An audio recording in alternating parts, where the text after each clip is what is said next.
हरिओम। नमस्कार मित्रों, जय श्री राम, जय बद्री केदार।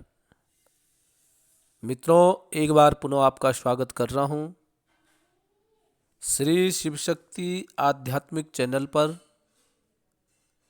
जहाँ पर कि मैं आपको ज्योतिष से संबंधित, आध्यात्म से संबंधित छोटी छोटी और महत्वपूर्ण जानकारियाँ उपलब्ध कराता हूँ। आज चर्चा करेंगे जन्म कुंडली में प्रेम का स्थान जो होता है, प्रेम, प्यार, स्नेह जिसको कहते हैं, वह जन्म कुंडली में पंचम भाव से प्रेम के बारे में जानकारियां प्राप्त करते हैं। किन ग्रहों के कारण किसी का जो प्रेम है उसको मिल नहीं पाता है, या प्रेम में कोई आदमी उन्नति नहीं कर पाता है, सफलता प्राप्त नहीं होती है, किन ग्रहों के कारण ऐसी स्थिति बनती है, उनके बारे में आज मैं आपको सूक्ष्म जानकारी दूंगा। या यह भी कह सकता हूं कि जिन व्यक्तियों का इस प्रकार से योग बनता है उनको प्रेम नहीं करना चाहिए, क्योंकि प्रेम में उनको सफलता नहीं मिल पाती है। तो मित्रों, वीडियो प्रारंभ करने से पहले आपसे पुनः वही निवेदन, चैनल को सब्सक्राइब अवश्य करें,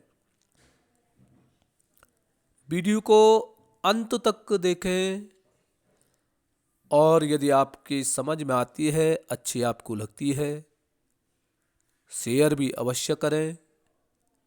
साथ साथ में मित्रों लाइक भी करें, कमेंट भी अवश्य करें। आओ मित्रों, चर्चा करते हैं प्रेम स्थान के बारे में, या प्रेम के बारे में, प्यार के बारे में। प्रेम, प्यार जीवन में जो होता है परिपक्व स्थिति में होता है, अर्थात जब मनुष्य या कोई जातक है वह कामयाब हो जाता है, उसको प्रेम कहते हैं। यदि आप पढ़ाई लिखाई कर रहे हैं और उस समय जो प्रेम होता है तो उसको प्रेम नहीं कह सकते हैं, ये केवल चंचलता उसको कह सकते हैं। और जो गलत कदम उठाते हैं वो भी प्रेम नहीं होता है। प्रेम एक पवित्र चीज है, जिसको होता है प्रेम किसी से भी होता है, किसी वस्तु से होता है, किसी जातक से होता है, व्यक्ति से होता है, तो उसके प्रति सम्मान बनता है, इज्जत बनती है। तो आओ बात करते हैं कि प्रेम स्थान पीड़ित कैसे होता है, प्रेम अधूरा किसका होता है। तो सबसे पहले बात करेंगे मित्रों पंचम भाव की। पंचम भाव जन्म कुंडली का, जहां मैंने रेखांकित लाल गोलाकार के रूप में कर रखा है, वह पंचम भाव है, वह प्रेम का भाव होता है। जन्म कुंडली में यह भाव अपना देख करके आप भी इस प्रेम के बारे में जानकारी प्राप्त कर सकते हैं। यदि पंचम भाव का स्वामी, पंचम भाव में आपकी क्या राशि बन रही है, और उस राशि का जो स्वामी है यदि वो बकरी है, और साथ साथ में शुक्र ग्रह है, शुक्र ग्रह जो कि प्रेम का ग्रह है, शुक्र ग्रह अशुभ स्थान में बैठा हुआ है, तो मित्रों ऐसे व्यक्ति के जीवन में जो प्रेम होता है उस प्रेम में बाधा आनी निश्चित है। अनेक प्रकार की बाधाएं ऐसे प्रेमी के जीवन में आती हैं। दूसरी बात है, यदि पंचम से अष्टम भाव में राहु है, पंचम भाव से अष्टम भाव हो गया 12वां भाव। यदि किसी के 12वें भाव में राहु है और पंचम में 2 पाप ग्रह हैं, तो मित्रों अवश्य ही ऐसे जातक, ऐसे प्रेमी के जीवन में भी चिंता बनी ही रहती है कि मैं प्रेम में सफल हो पाऊंगा या नहीं हो पाऊंगा। तीसरी मित्रों, यदि अष्टम भाव में केतु अथवा राहु सूर्य या चंद्रमा के साथ बैठ करके ग्रहण दोष बना रहे हैं, तो निश्चित समझो प्रेम जीवन में ऐसे प्रेमी या प्रेमिका के जीवन में उथल पुथल हमेशा ही बनी रहती है। अर्थात ऐसे प्रेमी और प्रेमिका का जो प्रेम का जीवन है वह सुचारू रूप से चल नहीं पाता है।